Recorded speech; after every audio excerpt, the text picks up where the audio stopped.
La presse économique et de management ne cesse de vanter les mérites des grands leaders charismatiques et de citer sans cesse les mêmes, Elon Musk, Jeff Bezos, Steve Jobs ou Bill Gates.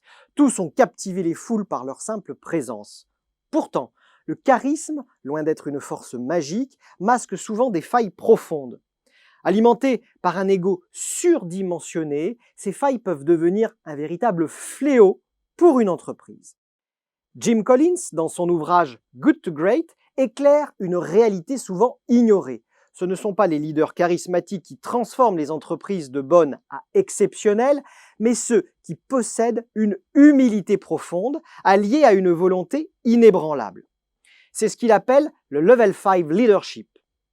Selon Collins, l'ego démesuré d'un leader est l'une des principales barrières à la transformation durable d'une entreprise.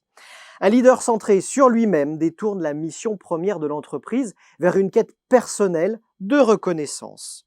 L'ego est un poison insidieux qui conduit à des décisions impulsives, souvent désastreuses. Les leaders Level 5 réussissent parce qu'ils transcendent leur propre ego pour se concentrer sur la mission à long terme de l'entreprise grâce à un mélange paradoxal d'humilité personnelle, de volonté et de détermination. À l'inverse, un leader trop attaché à son image perd rapidement de vue l'essentiel. Au lieu de prendre des décisions dans l'intérêt de l'entreprise, il les utilise pour flatter son ego, sapant ainsi la culture d'entreprise et démotivant les équipes. Le paradoxe de la confiance est souvent confondu avec le charisme. Collins rappelle que la véritable confiance n'a rien à voir avec le besoin de briller.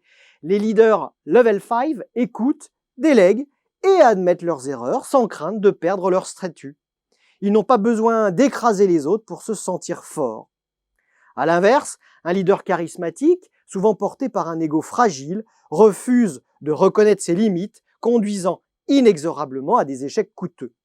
Collins met également en garde contre l'incapacité à déléguer, symptôme classique de l'ego envahissant.